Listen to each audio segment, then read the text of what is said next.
courage is not the absence of fear, but being able to move through it. And I that for love me that. is really fearless. People who move towards innovation, they are not scared to making a mistake or to face judgment. I think everybody can make an impact.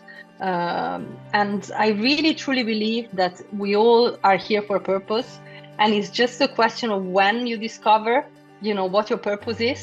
You do have it. Some people discover it on their deathbed. Some people discover it when they're 20. Trust yourself. And for me, trust yourself means that most of us have imposter syndrome. Most of us think that we cannot have an impact. So trust yourself and trust your gut, for sure.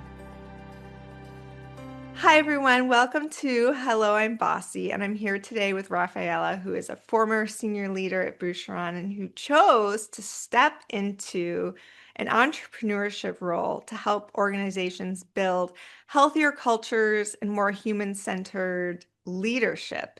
And you have just started doing this. I think it's so courageous. And Thank you. you redefine success beyond titles. If you had just been interested in titles, you could have stayed where you are, but you decided to build something of your own that feels truly aligned with who you are. And I think that is the ultimate bossy sort of move for you to do. So thank you so much for joining us today. My pleasure, Catherine. Thank you for having me. Starting off, you built a remarkable career in luxury at its highest level. What did that part of your life give to you that you carry into now your entrepreneurial role? How much time do we have to answer that? I mean, yeah, we can go. This will be a real long one today, everyone. So just to warn people ahead of time. You know, I have to say, I didn't choose a career in HR, and I didn't choose a career in luxury, but I did know very early on that I wanted to work for Gucci. So I had this fixation. I'm talking about early 20s. I Mhm. wanted to travel the world. What did that look like? I had no idea. It could have been an air hostess, or it could have been anything.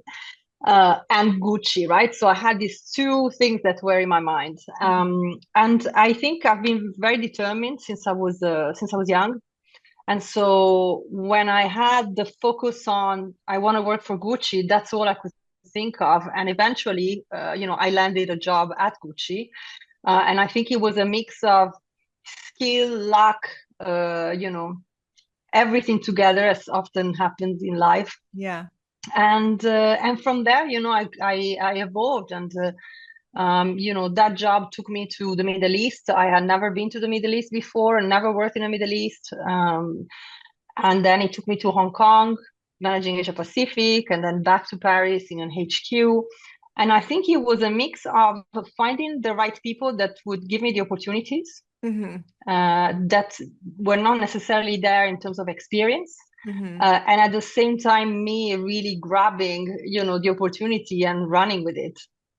How important are those relationships that you form with other peers or people who are higher with you in career growth?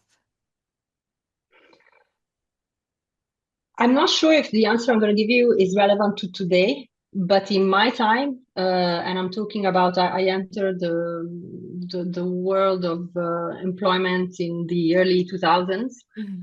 They were everything. And, this is a time where you didn't have artificial intelligence managing career transitions. You didn't have career paths. Most companies didn't have internal mobility policies. So it was a time where you would get a call for a job, and then you would have to be ready for it or not. And so for me, building these relationships, and this is something that I still tell people today, young talents that are, trying to build their career, build that relationship. And there was somebody who, in a very high up position, who would tell me, I kind of gather if the person is a talent or not based on how many times their name comes up in a positive situation. Interesting. And and I'm not talking about building relationship in terms of networking. That's something that it's really far from who I am. I'm talking about authentic relationships. Yeah. Yeah. Was there a moment in your leadership? What was the moment, I guess, in your leadership where you realized you wanted to lead on a different canvas than the one that you were on? I think until my mid 30s, I was obviously still quite junior and I was reporting to people in my same function. So I was Hmm. working as HR, reporting to HR. Uh-huh. And there was a moment where I felt that, that was too limiting for me. I wanted to do more. And so that's when I shifted my mindset and I said, I want to work with a business leader. I don't want to work for somebody who is doing my same job. I want Yeah. to be a partner to the business. And that's when it started. And the first opportunity I got was when I went to Hong Kong, working in Asia Pacific for Saint Laurent.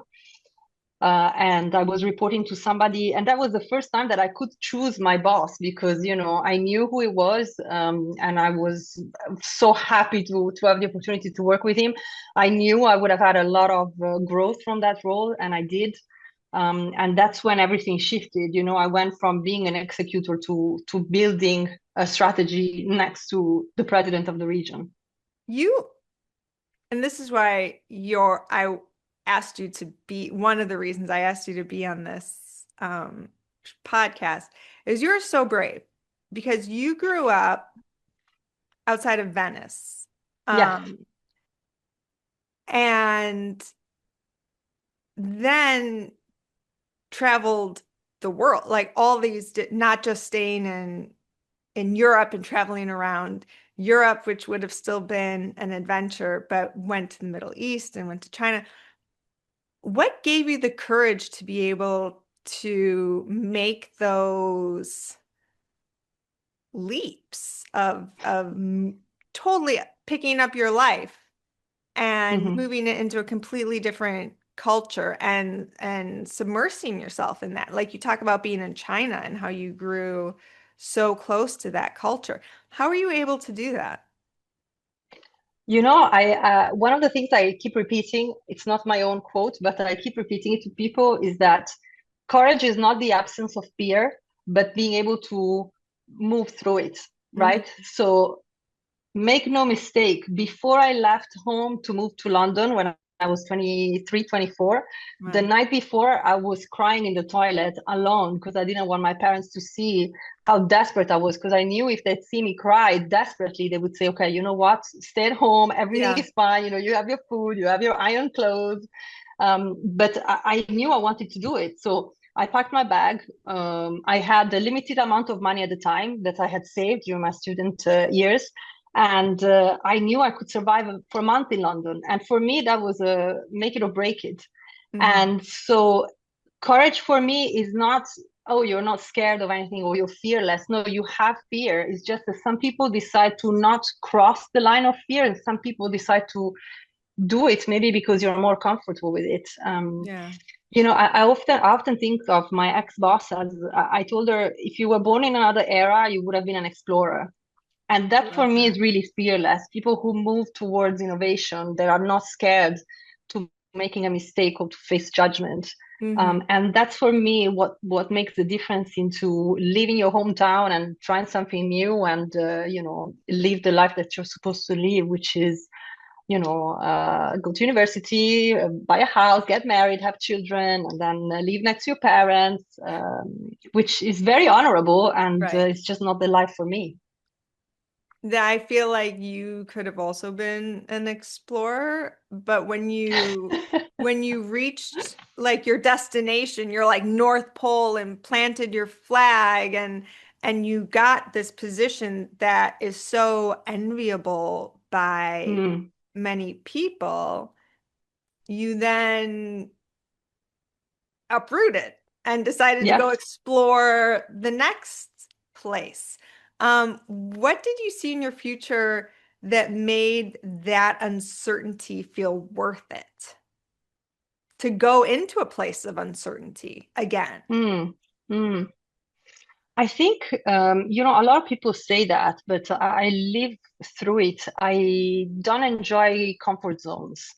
And, when I was in my 20s and 30s, I always thought, oh, at some point I will choose where I want to be based. And maybe this is where I'm going to retire. And I kind of made peace with the fact that I don't know it. And I met a partner who feels the same way as me. So we're very lucky because we're just, moving around together. Yeah.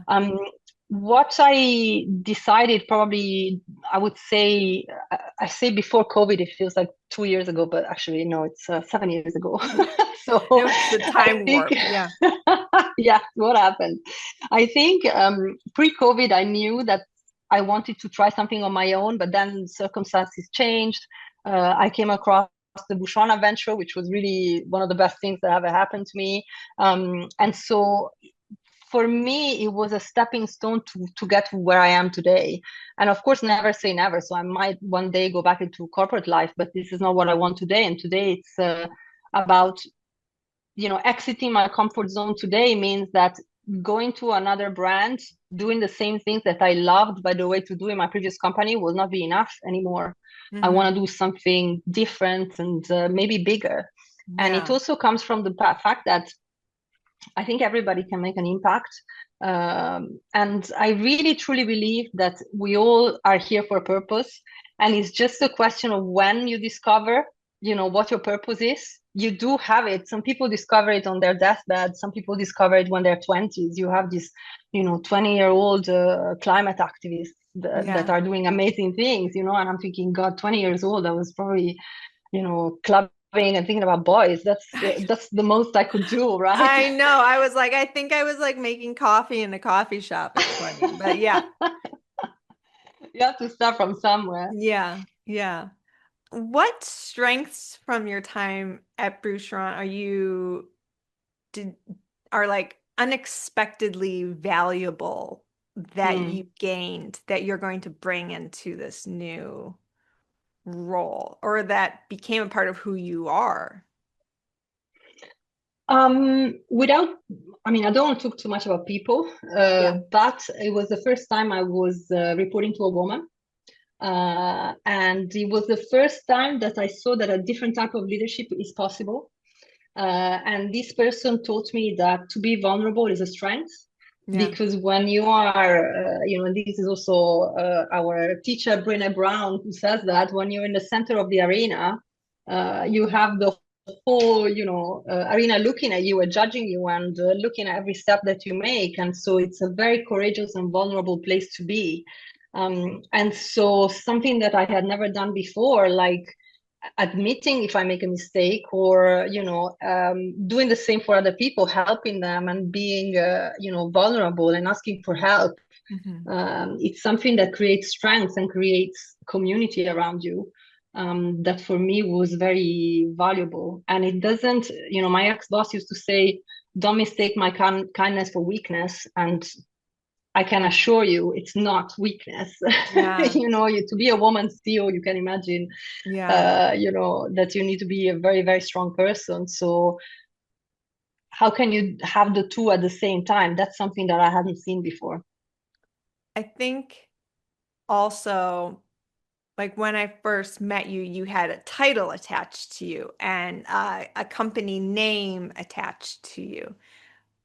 What becomes more visible about you now that is taking a step back and this new title is given to you? So what's the most visible part of you Mm. now? So this is a big reflection I've done, and I've been going through a lot of coaching courses. I love coaching. I love being coached. I think it's something that really supports reflection, and I've had to do a lot of thinking about who I am. Mhm. And I think in my 20s and 30s, it was all about promotion and what's the next job and what's the highest title. And you go from manager to director to chief of. So it's all about climbing that ladder. Yeah. And I have seen with my own eyes in the corporate world how some people who are extremely attached to these titles when they lose them, their whole life crumbles. Yeah. And so I thought, is this what I want for myself? Do I want to be identified by my job title or by the company I work for? That's a question of status. Yeah. And yes, it helped me to become who I am today, but I don't identify as. So now Hmm. I'm at a point where I have to choose my job title. I would love to have queen of everything, but I think it's not appropriate for LinkedIn. So founder is the most appropriate, That's probably, okay. Yeah, that's a good second. That's a good second one, but I kind of like the right? first one better. Yeah. Yeah. And I love when people call themselves founder and CEO, and then there's companies just themselves. Call yourself whatever you want. Yeah. For me, what is valuable is who I am, my experience. Today I'm starting as myself, but I want eventually to build a platform. I want to build a team. That's more of a mid to long term, plan. Yeah. And I think that this is something that I had to get over to be able to open my own business, because you can Mhm. imagine you have headhunters contacting you, and you have opportunities coming up, and so you have to really be focused on what you want, because there is temptation left, right, and center. What does, and I think of you and your plans to build this out, your into like a empowering community sort of thing.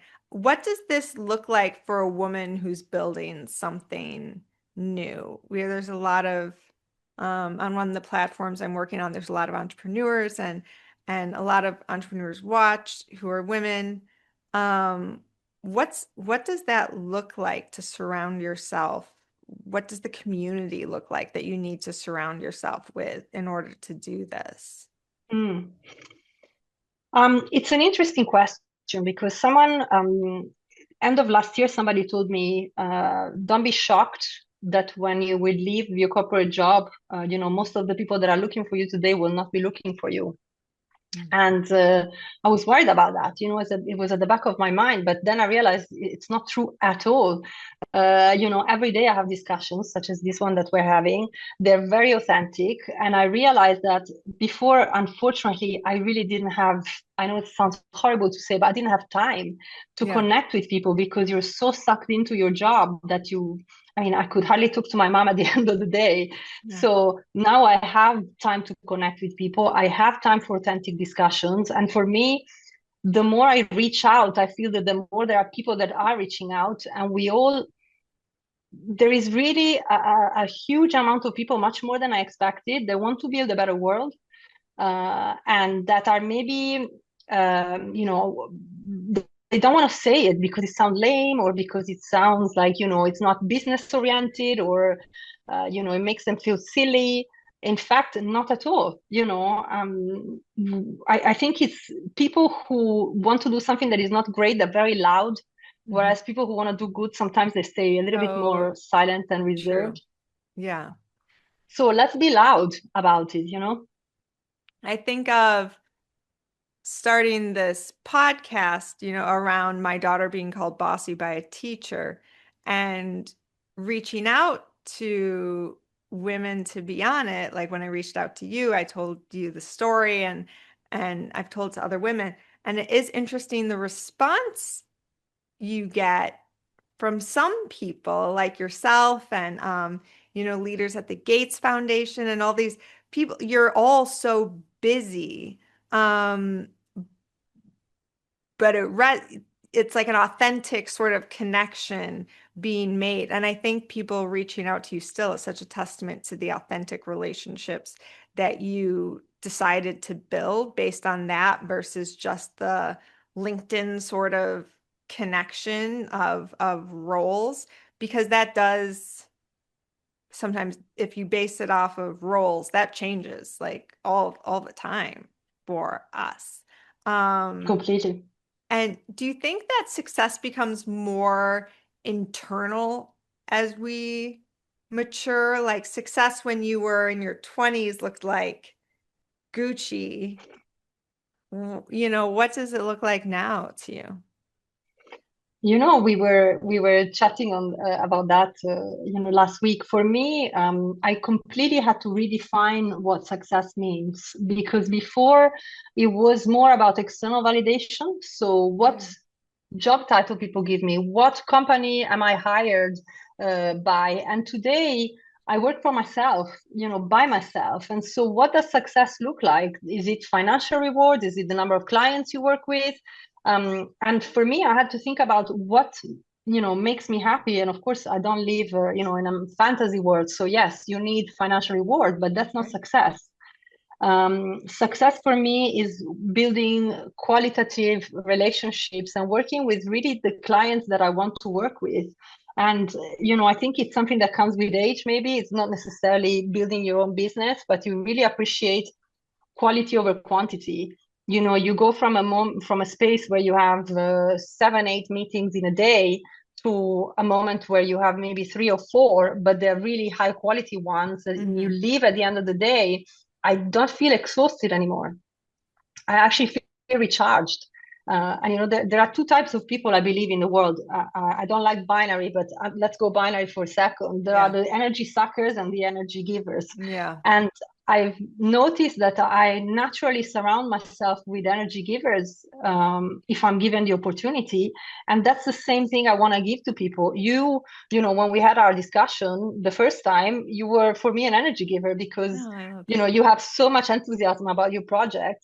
And I leave feeling something positive, and it gives me thoughts, food for thoughts. And this Mhm. is the type of people that I want to work with. This is the type of people I want to connect with. What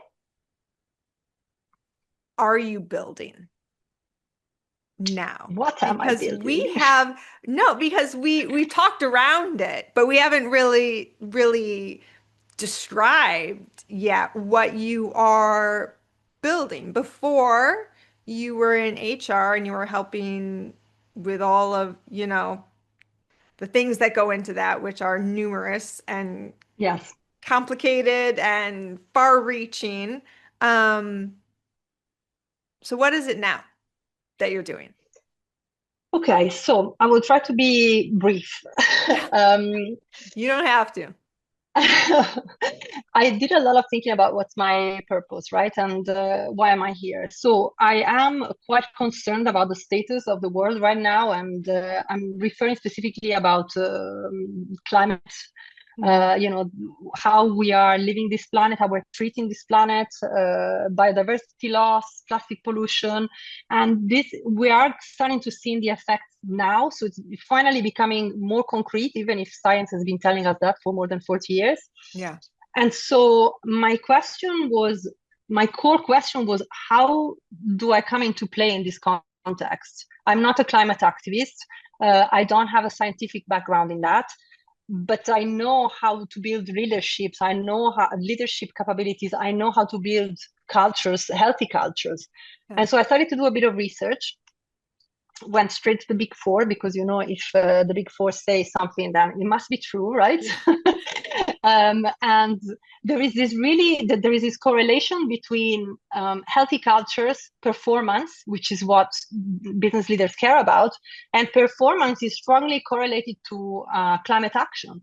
So the companies that are in the top tier of performance are the ones that have the highest impact on climate action.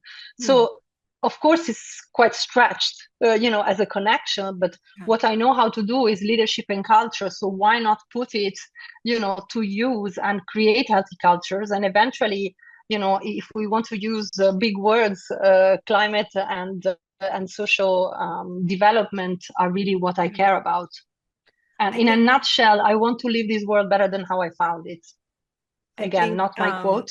no, you are the people that want to surround myself with, the people who want to leave it better, Mm-hmm. um, and think who think that way and then live out their actions that way too. And I think it's such a brilliant idea that you and work that it's not even an idea anymore. It's come to fruition. Because a lot of climate activists don't have the area of expertise that Hmm. you do. And again, it's talking about that collaboration and those relationships and of bringing all these pieces together, and that we truly do create better results when we mix, all these different points of view together and share our natural talents with one another. So I think that I just love what you are building so much. Um, uh, but I think about you growing up by the sea near Venice. Um, you traveling so much and you're in Lisbon now. Um, but how did the environment, do you Mm, think, of living near the sea shape your sense of beauty and maybe, about your view of the earth and taking care of it mm, and how we're that perspective? mm. I would say, I mean, I thank my upbringing for that. And, we have a beautiful beach, which is very busy in summer, but it's very wild in winter. And my grandma used to take me to, these long beach walks in winter. And then, Uh, you get home full of sand, and your mom's like, where have you been? Full of sand. And what we were doing with my grandma, we were walking along the beach, and you can imagine this winter beach with a bit of yeah. mist in the air, and we were picking up shells, and there was so much happening, literally on the shore between the water and the sand. And if you go, I'm talking about, maybe 30 years ago, 30, even more, 30, 35 years ago. If you go into the same place now, you feel a level of stillness that is surreal, because there is nothing there anymore. There's not Yeah. even shells almost, because there used to be crabs, little insects, little animals, none of that. And when I researched a little bit more into it, it's reckless fishing that caused that. And Yeah. so when I talk about climate change, it's not just something that I read on a book. It's something that I felt, in my own skin. It's my hometown. Yeah. It's my beach that today is empty, and it's surreal and it's sad. And I spent a bit of time diving, which is my new passion, and I feel the best way to fall in love with the ocean and to want to protect it is to get down there. And I didn't dive since 2019 in Asia, and I went back this year, and you can't see coral bleaching, which I had Oh, read wow. about a lot, of course. Yeah. But when you go down there and you see the world that depends on corals, and then you see that a couple of centimeters of it are white and dead, and then you do some research and you realize that in 40 years, if we keep going the way we are, there's not going to be much coral left. So Yeah. my own, nephew today, he's 15, when he will be my age, he will probably not be able to go diving anymore. And then, what's going to happen to communities that rely on fishing, and so on and so forth. Yeah, that is such a you thing to go diving. It's like the world above the water is not enough. You must then explore down Absolutely. and then like if you could go to space, you would go to space too and explore that Totally. on one of those, crazy missions that everyone does. I think of you being on the beach in the winter. Took my daughter to do that once. It is totally different than in and it is wild and it's incredible when it's like that. But there are tides and seasons and renewal that happens. Do you think being that close to nature like influenced how you approach reinvention? Nature's always kind of reinventing itself, even if it does, each spring is a different spring, Yeah. right? It's and everything. Do you think that, influenced you at all or maybe subconsciously? Yeah, I would say, nature gives you a sense of awe, and awe is one of the oldest feelings that we have as a species. That when you get goosebumps, that comes from that's Yeah. a very old thing that today we don't even need anymore. So when I'm in nature, that's the feeling I get. And I think that it's really meditative and it makes you move into a different space. And today we are so busy behind our laptops on our phone. We really never have time to think and never have time to have this feeling of awe. And so for me to see nature, so up close when I was a kid, definitely shaped, and also I used to look at the sea a lot. I'm talking about, I used to do some naughty stuff, some days not go to school. Sorry, mom, that's life. And, so even when I was 14 or 15, we would go to the beach and we literally just sit there and look at the sea. I And love that. there's so much happening there because it just gives you a sense of wonder and so much sense of possibility.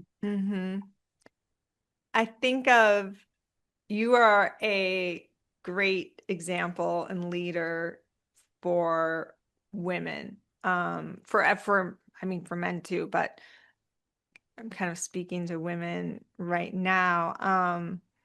What would you say to the man or woman who feels the pull to do something more expansive, but they can't name what it is yet? Because you had that period where you felt I need to do something else. Mm, How do you maybe figure out what that something else mm. is? I think there is a very, I would say, very quick way of doing it for me. That is also a little bit weird, so I hope you're ready. And it's to think about what would you say to yourself if you were on your deathbed, right? So you're at the end of your life, and somebody asks you, what would you do more of? What would you do less of? And is there anything that you would change? And I think that, the only thing that is sure about our lives is death, but we never Yeah. think of it, or we never think that it's going to happen to us, right? When it happens, it's like big surprise and shock, oh my God, how can it be me, Yeah. Um, and so I read a lot around that. First of all, to be more prepared because I feel that we're never ready for that, and it's a level of suffering that I want to try to manage in a different way, and I think that there is a different way. But really think of yourself at the this sounds depressing, but it's true. Think of yourself at the end of your life and what would you say to yourself, and then live your life in a way that is true. And it doesn't mean that tomorrow everybody's going to quit their jobs and, Right. go and open a cocktail bar in Jamaica. But No, at the which same sounds time, awesome though. I might want to do that now that you mentioned that. But yeah, yeah. do that if you want to. But, living a life with purpose doesn't mean having to quit your job and do Yeah. something else. It means incorporating purpose into what you do. And it can be whilst you're working in your corporate job, or it could be, trying something different. I love that you have this like dark side to you as well. I do too. And you're not afraid to go to those darker places. But on the flip side, what part of yourself feels most alive right now doing this? I think, you were talking about renewal earlier, and for me, I need my brain to be stimulated, um, and I need to feel that I'm learning. And I was convinced that I would get bored in the first few months, all these adventures. So I signed up for a million courses, and I'm literally, pulling my hair because there's too much going on at the moment. But I think the freedom to do what I want when I want, Hmm. to see my family more, to spend more quality on the relationships that I have with friends and with family and with my partner. That is really something that gives me meaning, that I think I had lost a little bit in the craziness of Yeah. corporate life. And that's something I want to help with. I am sure that you don't have to quit your job to be happy. And so I want to help people to find those recipes to not just survive your corporate job and get to the end of the day being Yeah. exhausted, but how can you thrive in it? What courses are you taking? I'm God, super are you curious. ready? I'm really curious. Yeah. So there was one I did last week on trauma. Okay. again. Yeah, there we go. The dark, we're And going to the dark places. Yes. Okay. how the body keeps the score. Oh, So yeah. basically, it's about how the body, keeps the score of the trauma that you've had as a child. There is one that I'm starting next week that is called biomimicry. So it's how Oh, cool. basically puts together biology and engineering, Yeah. and how you find solutions for everyday life as an engineer that are taken from nature. I love And that's biomimicry. So interesting. Oh my God, yes. I really want to get into it. So Yeah. let's see. Yeah. You'll have to let me know. Uh, Yeah. yes. And then I'm doing another coaching course. Never stop learning. So there you go. How important is it to have, do you think, to have a coach? Because you are a coach, Yes. but you've done a lot of, these coaching classes, and it's something that, one of my best friends is she is a psychologist, but she's getting into coaching as well. And I want to not coach. I want to be coached, personally. But how important is that for you? And you think, and for people to have that sort of piece to their life? Mm. I was raised in an environment from a work perspective where coach is a sign that something is wrong. Yeah. Or if somebody gets fired from their job, they become a coach, because everybody can be a coach. You have Instagram life coaches. So there is almost a stigma attached to that until I went into it myself. And I realized that a coach asks you questions that you will never ask yourself. And it makes you go to places where, they say emotions are data. And so I like that. it's very reflective, because the way you react to what happens, number one, is an indication of your values. Hmm. And number two, you realize that if you have knowledge of that, you can be much more centered when things happen. So in the corporate life, it's, very well, it's emergencies every day. And you can either, be in the ocean with your head under the water, or you can float, you can swim. So for me, coaching is getting to know yourself better, but at the same time, move forward with clarity. Yeah. And I think that, we all know the best CEOs have a coach, Yeah. so there has to be a reason for that. That was surprising to me when I first learned that, because in my mind, I thought CEO is you were at the top, not knew everything, but you were pretty much set, right? And then you had all this knowledge, but the majority do have, the majority of the really good ones who are very successful have coaches that they turn to. And that was very surprising Mm. to me to learn. But I think it is that piece of being really good at what you do means you're always trying to learn and be Yes. better, and move forward with clarity, like you said. And we need outside perspectives in order to do that. Otherwise, we're just our own little silo of information, and that's all there is, Yes. to And it. leadership is something that people sometimes don't think about, is that leadership is a very lonely place, Mm. because, as you especially for CEOs, even as a chief people officer, I had peers. So, I Yeah, had chief commercial officer, chief operation officer. So you are a team. But yeah, when you are a CEO, or when you are the boss of your function, you're by yourself. And so having somebody that you can exchange with, and somebody who asks you the right questions, that makes you yeah, reflect at a deeper level, it's very important. And I think most CEOs, they want to leave a legacy behind. It's not just about, it cannot just be about, quarterly results, or, yeah, financial results. It has to be, okay, what do you leave behind?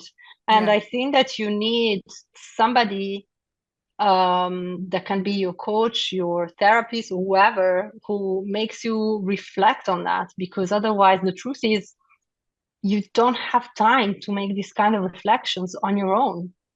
And some people don't Yeah. have the capability.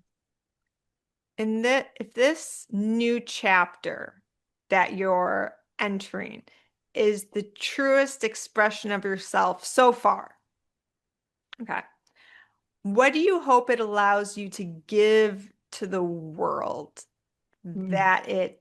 that you couldn't before? I think impact, what impact do you make? Is your impact within the walls of an organization, or can you make an impact that goes beyond? And so I have seen, companies that succeed because of their culture, because people are engaged. And we're constantly trying to find a recipe for that.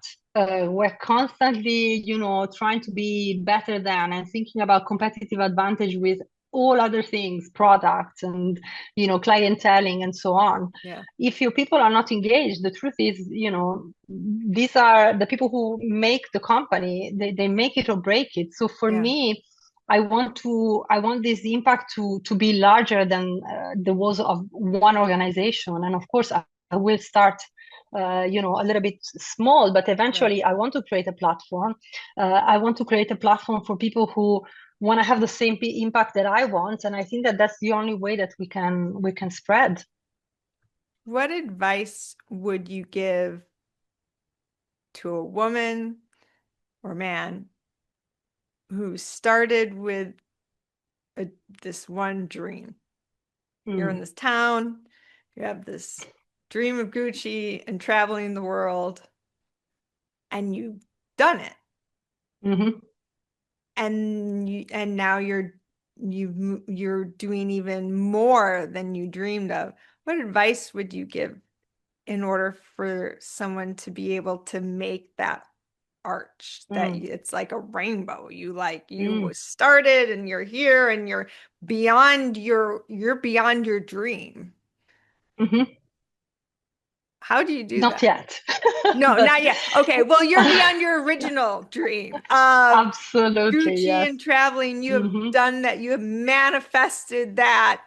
perfectly and moved even beyond that wildest Hmm. dream.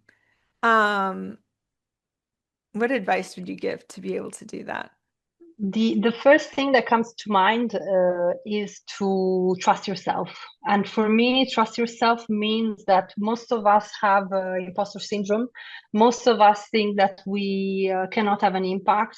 We are stuck into thinking about what people think about us. The truth is, nobody thinks about you as much as you do. Okay. That's true. That is so true. Um, right. So I would say stop worrying about expectations, external expectations.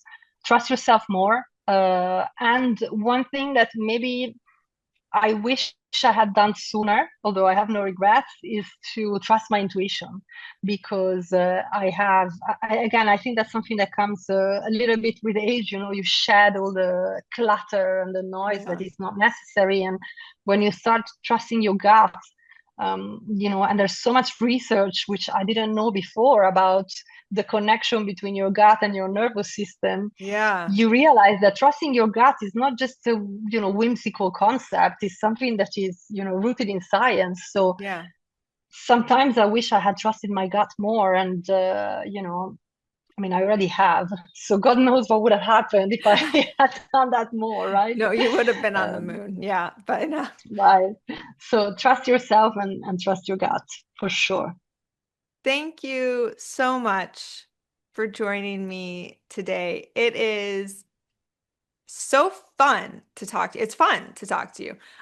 You are an energy giver. You're full of all these ideas, but not just like random ideas. They're based on solid experience of being Mhm. in not the trenches. They're beautiful trenches where you've been. There are these beautiful, Golden trenches. yeah, golden trenches, but making it work. It's also interesting to me that you ended up at Boucheron, which is such a nature inspired company. It is Absolutely. interesting that is where you rested and bloomed for so long.